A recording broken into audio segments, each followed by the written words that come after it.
Hello everyone, welcome back to my channel. तो इस lecture में हम स्टडी करेंगे factor affecting fix capital requirement and factor affecting working capital requirement. So let's start.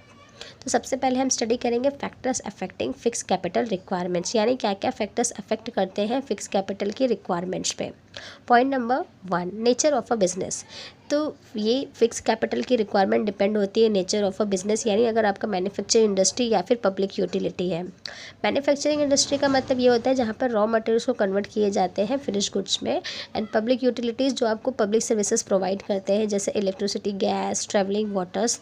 तो इसके लिए क्या होगा, इसके लिए investing huge amount of funds to acquire fix assets. और वहीं पर अगर आपका ट्रेडिंग का बिजनेस है तो वहाँ पे क्या होगा, वहाँ पे may not need to use investment in fix assets. Point number 2, size of a business. जैसा कि बिजनेस और अ फर्म सेटअप करता है carry on large scales operation, तो उसके लिए क्या होगा, फिक्स कैपिटल की रिक्वायरमेंट हाई होगी। और ऐसा इसलिए होता है because there production process are based on automatic machines and equipments. Point number 3, scope of a business. जैसे कि अगर आपका बिजनेस का स्कोप काफ़ी ब्रॉड है, काफ़ी बड़ा है और लार्ज स्केल्स पे है, तो लार्ज स्केल्स पे है, काफ़ी ब्रॉड है और उसके बिजनेस का आपका स्कोप काफ़ी बड़ा है, तो ऑफकोर्स इसके लिए आपको भी वापस से फिक्स कैपिटल की रिक्वायरमेंट ज़्यादा होगी। Point number 4, extent of lease और रेंट।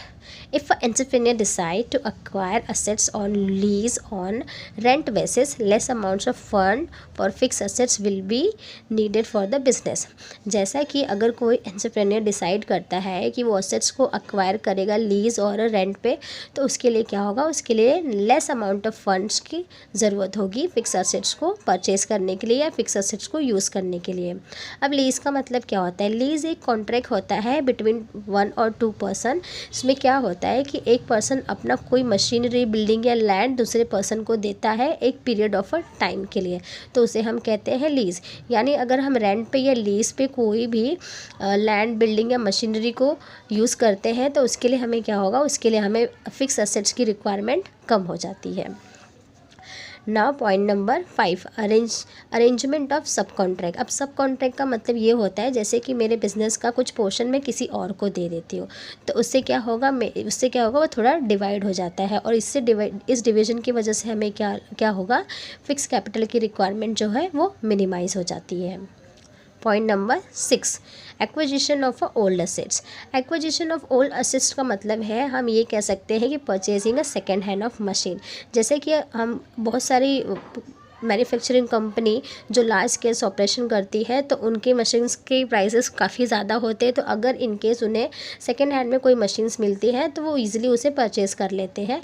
और सेकेंड हैंड मशीनरी और ओल्ड असेट्स को यूज़ करने से हमें क्या होता है, हमें इन्वेस्टमेंट इन फिक्स असेट्स जो होता है वो रिड्यूस हो जाता है। Point number 7, acquisition of assets on a consolation rate. Consolation rate का मतलब होता है कि जैसे कि एक बिजनेस है एक रीजनल लेवल पे, यानी किसी लोकेलिटी में अगर कोई बिजनेस है तो वहाँ की गवर्नमेंट क्या चाहती है, ऑफकोर्स हर कंट्री की गवर्नमेंट चाहती है कि हमारी कंट्री का डेवलपमेंट और ग्रोथ हो। तो उसी तरह गवर्नमेंट ये सोचती है कि हमारी लोकेलिटी में जो भी इंडस्ट्रीज़ है, जो भी मैन्युफैक्चरिंग कंपनीज़ है, उन्हें आगे बढ़ाने के लिए वो क्या करती है, उन्हें कुछ plant and machineries and land and buildings क्या करती है, उन्हें एक कॉन्सोलेशन रेट पे प्रोवाइड करती है और उन्हें कभी कभी इंस्टॉलमेंट बेसिस भी प्रोवाइड करती है। तो ये फैसिलिटी क्या करता है, it will reduce the requirements of a fix assets. Now point number 8, international condition. जैसा कि सभी को पता है कि बिज़नेस हर लेवल पे होता है, वो रीजनल, स्टेट और इंटरनेशनल लेवल पे भी होता है। तो जैसे अगर किसी कंपनी का बिज़नेस किसी आउटसाइड कंट्री के साथ में है, इंटरनेशनल लेवल पे है, अब उस कंपनी को पता है कि फ्यूचर में एक्सपेक्टिंग वॉर, यानी फ्यूचर में कुछ भी झगड़ा हो सकता है, तो वो क्या करेगा, वो लार्ज अमाउंट ऑफ फंड्स को एक्सपांड कर देगा, जिससे वो क्या करेगा, फिक्स कैपिटल्स को, जो मटेरियल्स हैं उसे पहले ही परचेज़ कर लेगा, जिसकी वजह से अगर फ्यूचर में कभी वॉर हो, फ्यूचर में कभी झगड़ा हो, तो उसे शॉर्टेज ना हो मटेरियल की। इसके लिए वो एडवांस में ही मटेरियल को परचेज़ कर लेगा। अब एडवांस में मटेरियल परचेज़ करने के लिए अगेन क्या होगा, इंक्रीज़ हो जाता है requirements of a fix capital. Point number 9, trend in economy.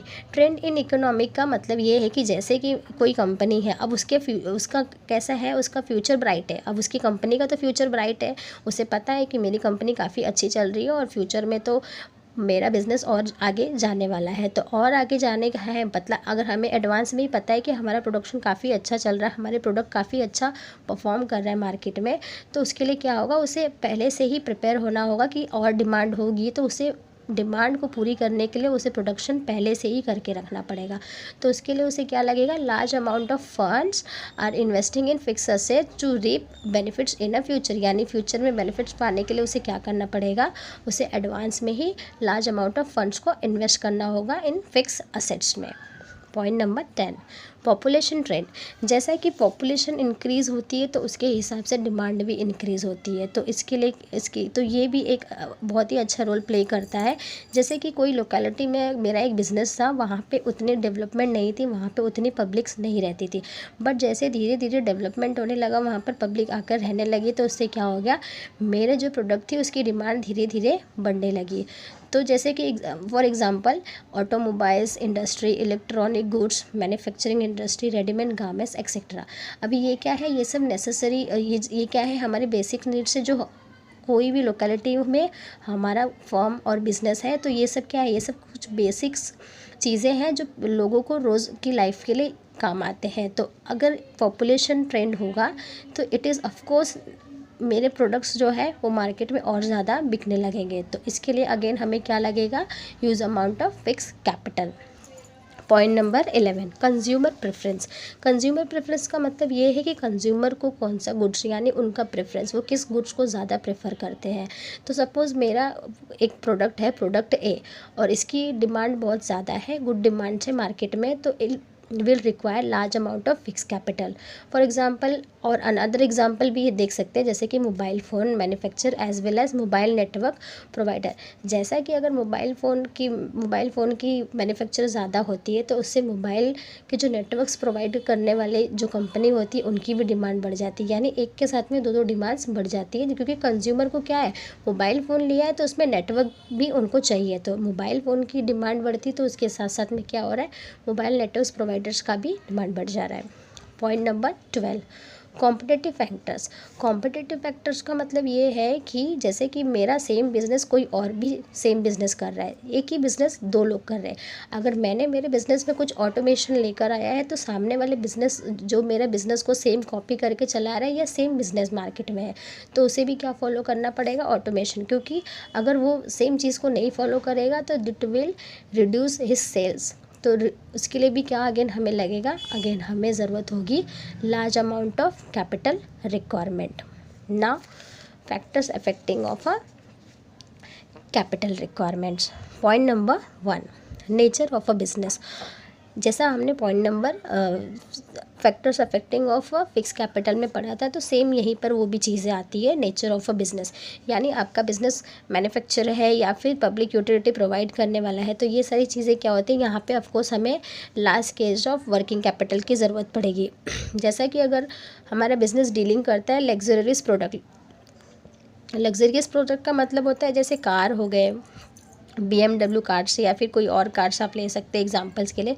तो यहाँ पे क्या है, ये सब लग्जरियस प्रोडक्ट है, तो इसके लिए ऑफकोर्स हमें वर्किंग कैपिटल की ज़रूरत ज़्यादा होती है। और वहीं अगर ट्रेडिंग की कंपनी है, जैसा हमने पिछले पॉइंट्स में पढ़ा था, तो उसके लिए वहाँ पर क्या है, वहाँ पे हमें वर्किंग कैपिटल की ज़रूरत कम होती है। Point number 2, size of a business. Again size of a business, यानी वर्किंग कैपिटल क्या होता है, वो डिपेंड करता है आपके साइज़ ऑफ अ बिज़नेस। अगर आपका बिज़नेस का साइज़ काफ़ी बड़ा है तो आपको वर्किंग कैपिटल की ज़्यादा ज़रूरत है, और अगर कम है तो कम वर्किंग कैपिटल की ज़रूरत होगी। Volume of a sale. Volume of का सेल्स का मतलब ये है कि अगर आपका सेल्स हाई है तो ऑफकोर्स वर्किंग कैपिटल भी हाई होगा, और अगर आपका सेल्स लो है तो वर्किंग कैपिटल भी क्या होगा, लो होगा। Point number 4, production cycle. Production cycle का मतलब ये होता है कि आपके प्रोडक्ट्स को बनाने में कितना टाइम लगता है। अगर आपके प्रोडक्ट को रॉ मटेरियल से फिनिश गुड्स में कन्वर्ट करने में काफ़ी लेंदी टाइम लगता है तो ऑफ कोर्स इसके लिए आपको वर्किंग कैपिटल की ज़्यादा ज़रूरत होगी। एग्जांपल आप ले सकते हैं फिल्म की। जैसा कि किसी फिल्म को बनाने के लिए क्या होता है, उसे बहुत टाइम लगता है, तो ज़्यादा टाइम लगेगा तो ऑफ कोर्स आपको working capital day to day activities जो होती है, वर्किंग कैपिटल का मतलब डे टू डे एक्टिविटीज़। अगर फिल्म बनानी है, फिल्म बनाने के लिए काफ़ी लेंदी टाइम लगता है तो उसके लिए वर्किंग कैपिटल भी हमारे लिए क्या होगा, ज़्यादा लगेगा वहाँ पे। बिजनेस साइकिल, जैसा कि इकोनॉमिक्स बहुत ही हेल्दी इकोनॉमिक्स है तो ऑफकोर्स सेल्स इंक्रीज़ होगा, और अगर ड्यूरिंग रिसेशन सेल क्या होता है, डिक्लाइन हो जाता है। जैसा हमने इकोनॉमिक्स में पढ़ा है, इकोनॉमिक्स में हमने पढ़ा है कि प्राइस हाई होता है तो डिमांड लो हो जाती है, और प्राइस डिक्रीज़ होता है तो ऑफकोर्स डिमांड इंक्रीज़ हो जाती है। Point number 6, term of purchase and sales. तो सेल्स एंड परचेज के लिए कुछ टर्म्स एंड कंडीशंस होते हैं। जैसा कि अगर मैं ज़्यादा सबको क्रेडिट पे सेल करती हूँ और परचेज में कैश में करती हूँ तो ये इफ़ेक्ट कर सकता है, जिसके लिए मुझे वर्किंग कैपिटल की ज़्यादा ज़रूरत होगी। तो इन सभी के बीच में एक प्रॉपर कोऑर्डिनेशन बनाए रखने के लिए मुझे क्या करना होगा, मुझे कुछ टर्म्स एंड कंडीशन रखने होंगे जिससे मुझे वर्किंग कैपिटल की रिक्वायरमेंट एक उसके अकॉर्डिंग हो, जिसके अकॉर्डिंग मेरे फिक्स कैपिटल है। तो दोनों के बीच में एक प्रॉपर बैलेंस रखना है मुझे। तो प्रॉपर बैलेंस रखने के लिए मुझे ज़्यादा से ज़्यादा कैश में सेल भी करना है और परचेज भी मुझे क्रेडिट में नहीं, परचेज हम क्रेडिट में इसमें कर सकते हैं। Point number 7, credit control. Credit control एक पॉलिसी है जो कि अगर आपने उस पॉलिसी को फॉलो किया है, हर कंपनी के परचेस एंड सेल्स के कुछ रूल्स एंड रेगुलेशन एंड कुछ टर्म्स एंड कंडीशंस होते हैं, कुछ पॉलिसीज़ होते हैं। अगर आपने पॉलिसी को यूज़ किया है तो आपको वर्किंग कैपिटल क्या होगा, वर्किंग कैपिटल आपको कम लगेगा, और अगर आप पॉलिसी को नहीं यूज़ करते आपको वर्किंग कैपिटल ज़्यादा लगेगा। एग्जाम्पल लेते हैं, जैसे कि मैंने किसी को अपना प्रोडक्ट सेल किया है, अब वो पैसा मुझे कब देगा उसने कुछ हमें डेट नहीं बताई है। तो ये पॉलिसी के अंडर क्या होता है, हम एक स्पेसिफिक डेट लेते हैं कि इस डेट तक हमें पेमेंट आ जाना चाहिए। तो इसका मतलब अगर हम पॉलिसी को यूज़ करते हैं तो वर्किंग कैपिटल क्या होता है, वर्किंग कैपिटल की रिक्वायरमेंट जो है वो लेस हो जाती है। अगर हम पॉलिसी को नहीं यूज़ करते तो वर्किंग कैपिटल की रिक्वायरमेंट्स क्या हो जाती है, ज़्यादा हो जाती है। Point number 8, growth and expansion. The working capital requirement of a film will increase the growth of a film. A growing company need funds continuously to support large scales of a operation. तो जैसा कि growth and expansion, अगर हमारे product का अगर कोई film भी बन रही है, अगर उसका क्या हो रहा है, ग्रोथ हो रहा है, एक्सपांशन हो रहा है, तो ग्रोथ एंड एक्सपांशन के लिए हमें कंटिन्यूसली क्या लगेगा, लार्ज स्केल्स ऑपरेशन लगेंगे। जिस लार्ज स्केल्स ऑपरेशन की एक्टिविटीज़ यानी हमें डे टू डे एक्टिविटीज़ के लिए बहुत सारे कैपिटल्स की ज़रूरत होती है, क्योंकि ये क्या है, हमारा जो है ये ग्रोथ एंड एक्सपांशन हो रहा है, यानी हमारे फॉर्म का, हमारे बिजनेस का एक्सपांशन हो रहा है, फॉर्म ग्रोथ हो रहा है। तो ग्रोथ हो रहा है तो हमें उसके लिए भी क्या लगेगा, large scales of working capital की रिक्वायरमेंट्स होगी। Point number 9, management ability. The requirement of working capital is reduced if there is proper coordination between the production and distribution of a goods. अगर प्रोडक्शन और distribution के बीच में proper coordination होगा तो ये क्या करेगा, ये मैनेज करता है रिक्वायरमेंट्स ऑफ अ कैपिटल, यानी वर्किंग कैपिटल की रिक्वायरमेंट्स को मैनेज करता है अगर हम प्रॉपर तरीके से कोऑर्डिनेशन करते हैं प्रोडक्शन एंड डिस्ट्रीब्यूशन पे। और अगर हम ज़्यादा से ज़्यादा सिर्फ स्टोरेज करेंगे तो उससे क्या होगा, higher level of capital will required. Point number 10, external factor. In the financial institutions and bank provide funds to the firm as when required the need for a capital is reduced. जैसे कि financial institutions होते हैं जो कि वो external है, यानी internal क्या है, हमने इंटरनल जैसे हमने पढ़ा था वर्किंग कैपिटल कैसे हम पाते हैं, वर्किंग कैपिटल के लिए हम क्या करते हैं, fix assets minus fix liability, यानी हमने इंटरनल चीज़ें यूज़ की थी। अब एक्सटर्नल में क्या होता है, एक्सटर्नल में आते हैं बैंक्स। जैसे कि अगर हमारे पास अपनी कंपनी के जो प्रोडक्शन है, अब उसके लिए हमें वर्किंग कैपिटल की ज़रूरत है। अब हमारे पास अगर फंड्स नहीं है, कैपिटल्स नहीं है, तो उसकी जगह पे हम क्या कर सकते हैं, बैंक से लोन ले सकते हैं। तो बैंक से लोन लेना भी हमारे लिए हेल्पफुल होता है and it will reduce, working capital को रिड्यूस कर देता है। So this is the factor affecting of working capital requirements and fix capital requirements. In next lecture में हम पढ़ेंगे capital structure. Keep watching, keep learning and subscribe to my channel.